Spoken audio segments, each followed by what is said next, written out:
Hello and welcome to the Wire Wrap. I'm Sravasti Dasgupta.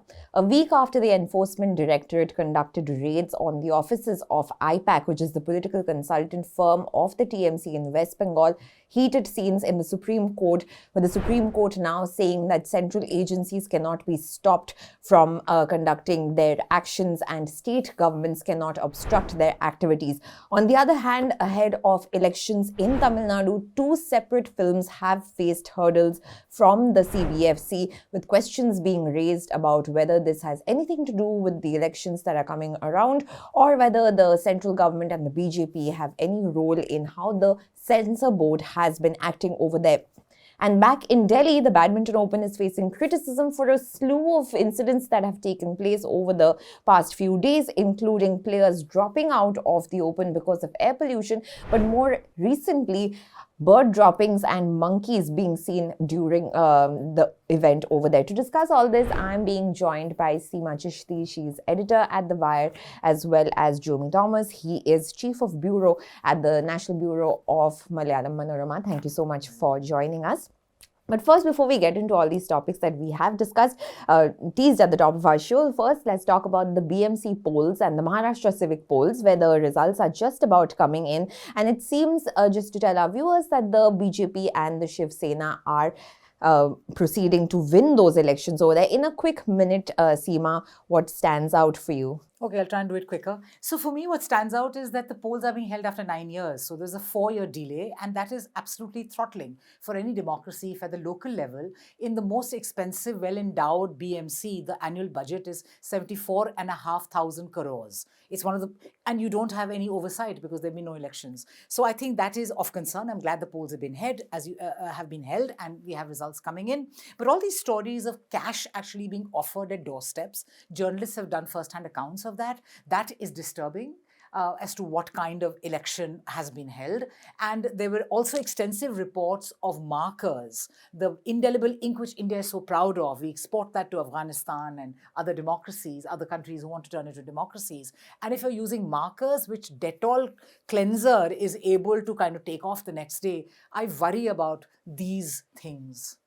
Jimmy, what has stood out for you, and especially on the point of the markers, which has become quite a bit of a contention? And since yesterday, a lot of images have come on social media where people have shown that they have voted and they've just taken it off with a sanitizer or any kind of cleanser. What has stood out for you? No, see, as she said, because about the markers, when people talk about doubtful voters, now we have to talk about doubtful elections. So de-elections instead of de-voters.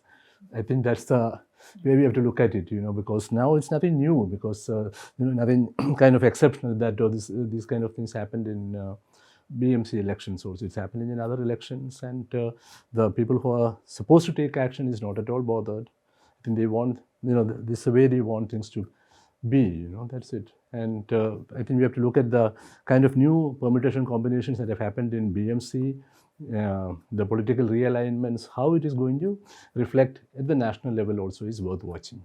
Right, and also the role of Devendra Fadnavis, if he does manage to get these elections for the BJP Shinde Sena combined, then he's going to emerge as one of the stronger BJP chief ministers, along with Yogi Adityanath as well as Himanta Biswa Sarma. But let's move on to Bengal, where a lot of drama has been happening over the last week. Just to tell our viewers that last week we saw intense drama in Kolkata after the Enforcement Directorate went to conduct raids at the offices of IPAC, which is a political consultancy firm of the TMC. Chief Minister Mamata Banerjee then went to the raids and emerged with a plastic file in her hand, and she said that she has taken information. They were trying to take documents of the TMC which would have bearing on the elections that are coming up. Now this matter has moved to court, and over there the Supreme Court has issued a notice on the plea filed by the Enforcement Directorate and certain state police officers for allegedly obstructing the Enforcement Directorate's search of the offices of the IPAC. Now, incidentally, the Solicitor General has also said that there's a shocking pattern in how the Mamata Banerjee has obstructed the raids over there. So, Seema, coming to you, how do you see this whole drama really playing out. I mean, one can only call it drama because it was very intense what has happened. We saw the chief minister going in, emerging with a plastic file in her hand and saying that she has a pen drive which will expose them. Now the Supreme Court saying that central agencies cannot be stopped. So is there an element of the elections coming up, or is this another round of the BJP versus TMC fight? I think it's beyond BJP versus TMC. It has high elements of theatrics. It's clearly dramatic. I don't know if it was a drama, but it's very dramatic. I think that's taking away from the central question we must ask. What are central agencies doing to opposition parties timed to the elections? There's almost a timing with which the CBI, ED almost act as a center's tool. So whatever may be the... So I don't want to see it as a BJP versus TMC, like a duel there, because it has... I have bigger questions here. Scroll did an investigation, Indian Express did an investigation about the rise in the number of cases against opposition leaders. And they are, if I remember correctly, they're almost 96% of the raids before 2024 were on opposition leaders, and the conviction rate is so low. So all you need to do is go after anybody who's showing signs of not being in your coalition, and it's used as a way of coercing people and of actually nudging people into joining the BJP.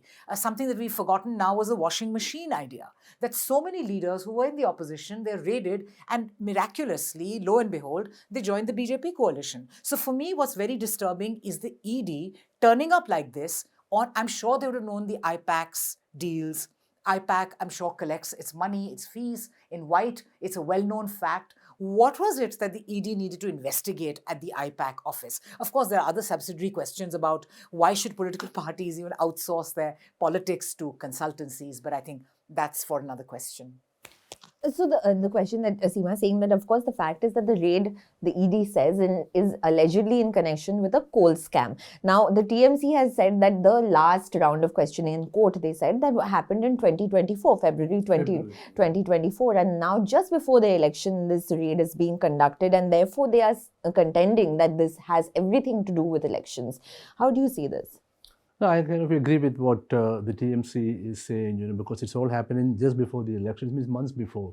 It happened in 2019 also with the Calcutta Police Commissioner or Kolkata Police Commissioner, see, the CBI was there, and again, the same kind of a drama was enacted there by Mamata also. Then, she going there, sitting on a dharna. Then when I think 2 ministers were taken to custody by CBI, the same thing happened. And nowadays, I think it's part of the election process. I think, the agencies will go. It's all, I think you have to, because you don't have to, as I said earlier, nothing exceptional, because it's all part of the game that someone is going there, Mamata. And interesting thing is that what I am told by people in Kolkata is that it's all that way helps Mamata, the graph is that way growing in the sense, see, she is again a street fighter, and now she has one more chance, to fight, because the fight for SIR, the SIR issue was there. And interestingly, IPAC was actively involved in mobilizing people to be actively part of the SIR process.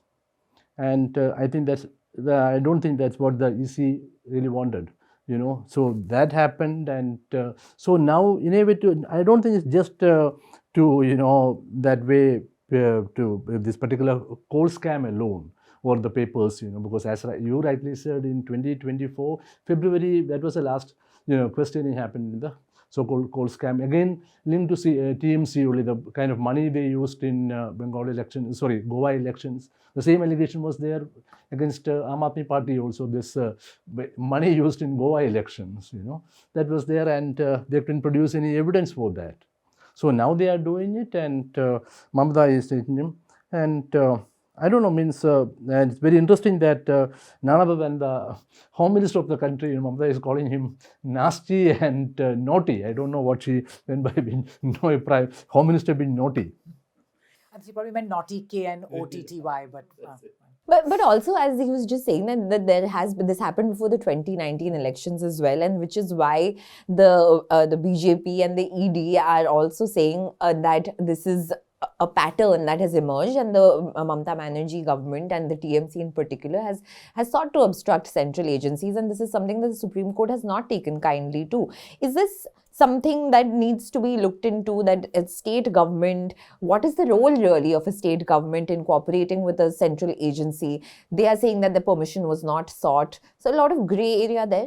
Yeah, I mean, law enforcement is a grey area. It's essentially, at least the police is under state governments, but central agencies per definition can kind of go here, there and everywhere. But there has to be a clear remit about what they can or not do. And there is the state's jurisdiction. This government has been on an extensive overreach. Destruction of federalism is a primary agenda. In this business of centralization, one government, one nation, the principal enemy is a state government, because that is one unit of power which is exercised as legitimately as a central government. Because if Mr. Modi can turn around and say, I'm popularly elected, therefore I'm doing all this, so can each of the chief ministers. So another pattern that we saw with the central government, with Mr. Modi's government, was putting CMs behind bars. We had Arvind Kejriwal, we had the Jharkhand CM, Hemant Soren, put behind bars just before polls. So I think that by all means, of course, we're all full of law-abiding. We should be law-abiding citizens. Our chief ministers are to be held accountable, as must the central government and the prime minister and the home minister who decide to send these teams off about what the remit is. But I think that needs a much broader, more mature discussion about center-state relations, which neither party seem to be ready to have. And I think the climate for any kind of discourse or a discussion across the aisle has been pretty much demolished. And as they say that you have to let the opposition have their say, even though if the government has its way. But in ways we've seen parliamentary debates and other conversations, it seems as if both sides see a stake in not doing it. So the kind of remarks that are made about West Bengal when the central leadership goes, or about Tamil Nadu, or about Kerala, or about wherever there are opposition governments. But conversely, also Mamata Banerjee calling the Home Minister naughty and naughty may also be part of the problem, that no one wants to have a sober, serious conversation about serious issues. Yeah, and the loser is the citizen and India's democracy and the quality of democracy. Yeah, because in a way it's kind of, playing with, this kind of instruments And of as power you said, that way. retrieving your street fighter image. That's and it. seeming to think that people like a good fight of some sort, so we'll just jump in. And even I'm told Mahbooba Mufti went to the extent of calling her the tigress again, no? Because she is showing real courage, and you are taking on Modi and Amit Shah head on. So whether this will play out well for her and her party in the coming months, we'll have to see. But also, let's move to another poll-bound state, Tamil Nadu, where there's been a lot of dramatic developments relating to two films. Now, one is TVK chief Vijay's last film before his full-fledged entry into politics, Jana Nayagan, which is facing a tough time getting a release date from the censor board. And on the other hand, we have Sivakarthikeyan's Parashakthi, which has released last Saturday, but that has also released after a slew of troubles with the censor board and a lot of politics over its subject because it is based on the anti-Hindi imposition agitation in 1965. Now, what's behind this turmoil between these two films? Vijay's film still has not got a release date. The opposition parties are suggesting that there is some role of the BJP over here. But what's really behind this? Why are they going? I mean, if we are to buy that argument, why have films become the target? First of all, I want to kind of correct you, because it's not Parashakti, it's Parashakti. Okay. We in South are very particular about this kind of pronunciation, though my Hindi is very poor. Again, it's not Your like Tamil clearly is not. So yeah, go ahead and correct us on this. It's Parashakti, okay? And thing is that it's not, but Tamil politics is always kind of, that cinema has a major role in politics to play. If you see the politicians, starting from Karunanidhi as a screenplay writer or script writer, or then MGR is there, then other politicians. So now also if you see Vijay is there, then Stalin's son Udayanidhi is there, then again of course Kamal Hassan is there. All these are there, all actively involved, and I think that way cinema has, politics is more cinematic that way, in Tamil Nadu. And interestingly, the way people have, looked at politics, and if you take the case of Vijay per se, Vijay is not the first time he is coming with a political film that way. Yes, his Marcel had also. Marcel was there. I think before that, in 2013, he had an issue with Jayalalitha, that film, Taleva, It's Time to Lead. Then Sarkar was there, all those films were there, and he is saying this is going to be his last film.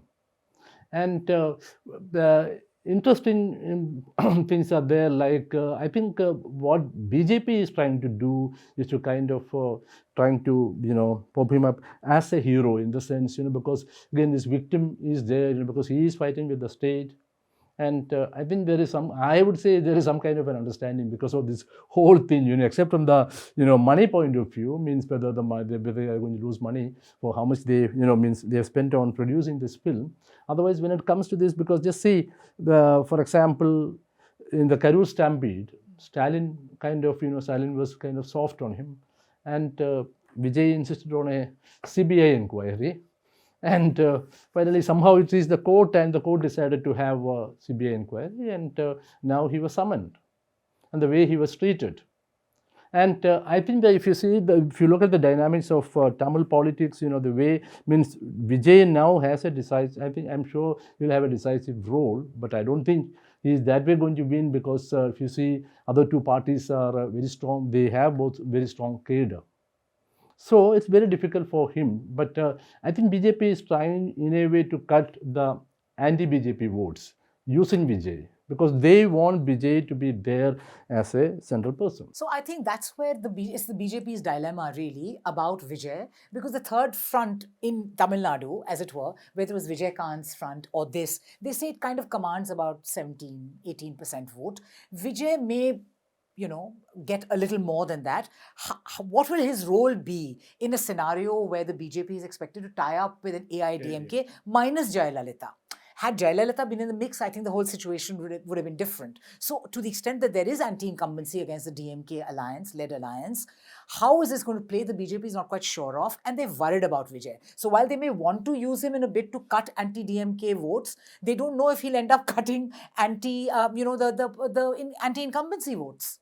What happens if he cuts the anti-incumbency votes and reduces the AIDMK's chances of winning this election? So I think they are still debating about what he'll do, how he'll do it, and to think that if his film, which is very interestingly called Jana Nayagan, if it is, the Lok hero, as it were, the Janta ka hero, no, again, the people, the Talaiva, a new phrase for that, and Jayalalitha, as you know, was Talaivi. Yeah. Yes. So I think they are almost, and we don't know what other back channels are on also about requesting Vijay to not go along with the Congress. There was some conversation about the Congress going with Vijay, though I think the Congress leadership in Tamil Nadu made it clear that they were not talking to him. But there is still some ambiguity about Vijay, who still remains an outsider, but who looks threatening. And an outsider who looks threatening, who's a very popular film star with a movie out in January near Pongal, would definitely be a threat. So I think the BJP wants to control that, otherwise it may just lose the game completely on Tamil Nadu. But I think, Seema, there is a point, because when you talk about Congress, I don't think that's a situation there in the sense, Congress, the local, I don't know whether the real Congress is there in, Tamil Nadu anymore, because we don't see any particular state leader that is there. There's a crisis there, starting from 67, that is there very much. And now the problem is that what I feel is that the kind of support even Vijay is getting even from Delhi. There are people supporting, coming out in with statements, and I think it is in a way linked to politics in Kerala also, because they want Vijay to be part of Congress and means with the Congress alliance, and Vijay to campaign in Kerala also. There are people who are thinking in those terms. So, I think a very close parallel, sorry for going on about this, is the Pawan Kalyan thing. That how you use a cinema star who's in politics to be able to create an X factor which helps the BJP, which is an outsider in peninsular India minus Karnataka, to help them build a foothold, to use that charisma. But I think Vijay is defying that categorization, which Pawan Kalyan has done. Now, he clearly kind of amplifies BJP's talking points. He's very much like, any Sangh supporting party, he talks like that.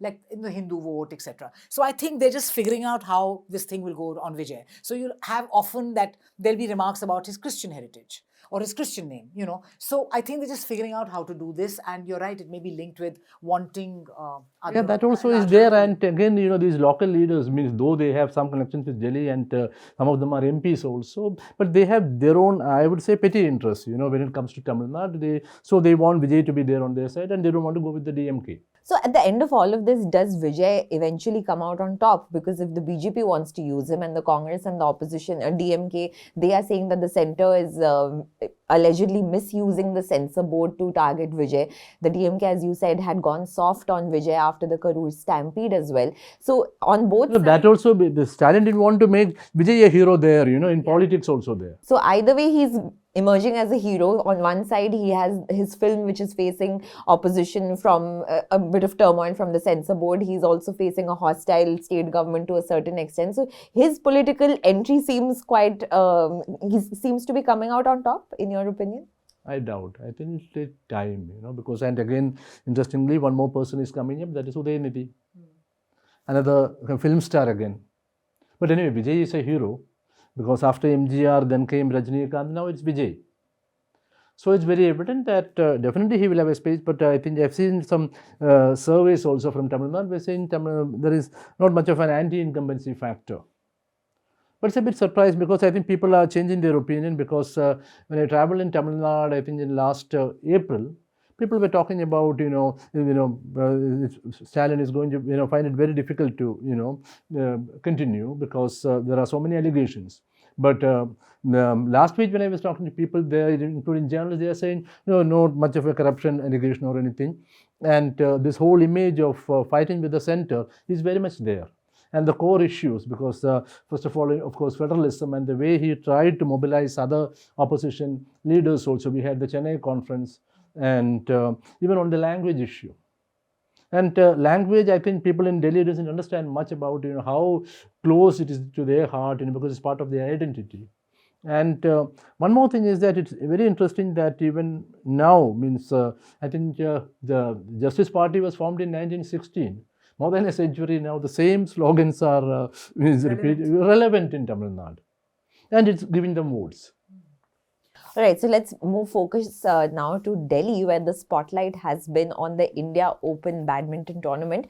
And more than the tournament itself, there has been a lot of conversation about the conditions under which this is being held, from birds flying around on practice courts and monkeys in the stands. Yesterday, the match had to be stopped due to bird droppings falling twice on the floor during a match in which HS Pranoy was also playing. Now, play was halted in the first game when officials had to rush in between with tissues to clean, and then again after some time. So, Seema, what really is happening over here? Because before the tournament even started, we had a leading player saying that he will not be participating because of air pollution. Now, air pollution is a separate issue now. Now, the conditions under which it's being played itself is come into question. Yeah, I think it's very distressing because the whole thing was bizarre. There were pictures of a monkey being very comfortable in the seats there. There's bird poop all over the place, and this 4-time medalist, he's a world medalist 4 times, who's not coming. He's been fined $5,000. Well, they can do that, but that's the price he's paid for being very candid about the Delhi air. Others have also spoken about how they're losing stamina, they lock themselves up in their room, and this is not like healthy air. I think this air pollution is emerging as a metaphor for the ruling party to have its inability to handle issues that matter to the people, and very cleverly not even doing things that they're failing in. So it's not even as if we're trying, they just don't want to talk about it, as if talking about it will make them responsible and accountable and they'll have to act. So the fact that the CPCB, our own board, pollution board, estimates of the 10 most polluted cities, 7 are in the NCR, and they don't care about this. The deaths, they say we have no data on the number of deaths by respiration because of bad, respiratory trouble. The air pollution is such an elephant in the room that is there. And we also had trouble earlier in 2017. A Sri Lankan team was coughing and they went off the ground because of a match in Firuzshah Kotla. The air ain't good enough. And again, a match had to be postponed, pushed out of Lucknow.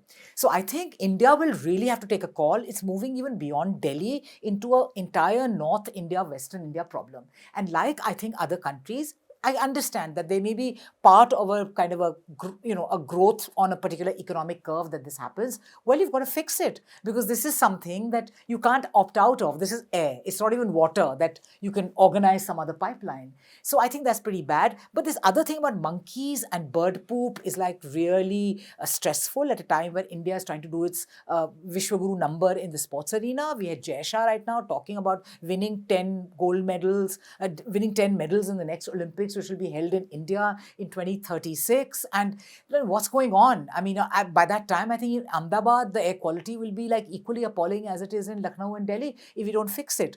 So this whole talk about using these symbols like world sports to, as this great points about how great we are, without addressing these things, stand as actually symbols of our inability to deal with real bread and butter, lived issues, livelihood, real issues of the people. So I find it quite horrid, and it's pretty much like, a story about what's happening to people living in Delhi and in these parts. And I think it's very important when you are trying to, because you are looking for preparing for, hosting the Commonwealth Games, then we are going to bid for the Olympics also, and this is what is happening, and players are opting out, saying we don't want to come to India. But the government is not, as Seema said, they are not really speaking about the fact that players don't want to come to India because of these conditions, which is which are governance issues at the end of the day. No government will say that. Please, give them No, that but they will margin. at least acknowledge things like you have at least, okay, I'm not a great fan of the way the Aam Aadmi Party handled pollution, but they were at least trying to do some odd even, etc. But that is politically a very brave gambit, because then when things don't work, people hold you in their mind's eye as accountable. So they've just risen above this. So all we have is hate rhetoric, we have stuff about revising history, we have divisive comments coming from the top people in the country, and no real attention to lived lives of people. And there's a quadruple engine sarkar in Delhi, and all the neighboring states are also run by one political party, and that has to get up and take responsibility. This has been upon us since 2015 or 2016. The air has been significantly going bad. The deaths are recorded. Surveys say that average Delhiites lose 8.5 years of their lives because of the bad air. This has to be downright political, and we have to demand that they fix it. And the government is acting as if the solution for the problem is air purifier. They are buying more air purifiers for the schools. And I think the Environment Minister, Bhupendra Yadav, our environment correspondent, Atira, was on this, has said that it's going to be lower by 15% next year. Does that have any meaning when the real AQI is above 1,000? They've capped the AQI at 500. They're doctoring the data. They're not measuring it. They allow firecrackers and just live in this world of make-believe where, ordinary lives of their own voters, lives of Indian citizens don't seem to matter. But see, this pollution is a factor of daily life, I agree, but I have doubts about these air purifier companies also, because now they are finding new cities where the air is bad. Even in South, I think in Kerala also they are saying, and that to a place like Cochin, they are saying there is a problem with the air in Cochin. But what I've seen is that being from South, I'm not trying to bring in a North-South divide, but what is that say? You can't expect the government to do everything. What on earth what the people are not people what are people doing? Because you see every day someone throwing one packet of waste into the canal, and these kind of things they don't do, and they go and buy a snake plant from a medical shop and keep it in their home. To Does it help? I don't know whether it helps. Then you have to plant snake plant everywhere in the entire Delhi, then it will help. But I don't know, because the way people have to be also responsible. You just can't, government should do its share, government must do that, government is not doing. People should litter, but the government has to get up and take a position now that the air is so bad. Look at the OPDs these days. They're just full of kind of people who are sick, and this is not just a respiratory problem. The PM 2.5, the content is so toxic, we're 20 times the safe limit of the WHO. So it's kind of giving you mental health issues, it's giving you maybe a damaged kidney, it'll give you a stroke. We have no idea what damage it's causing. So I agree that you shouldn't throw Lay's wrappers in random streets, but the government has to do its part in fixing it. But anyway, somehow politicians are managing, I don't know, their lungs, they have more lung capacity. They have more purifiers. Because they're all here, the Prime Minister is here, the Home Minister is there, Environment Minister is here, they are all perfectly all right. The Home Minister is But in photographs, we have seen 2 purifiers in meetings between the Prime Minister. So on that note, we'll leave it at that for this week's edition of the Wire Wrap. Thank you so much to the two of you for joining us.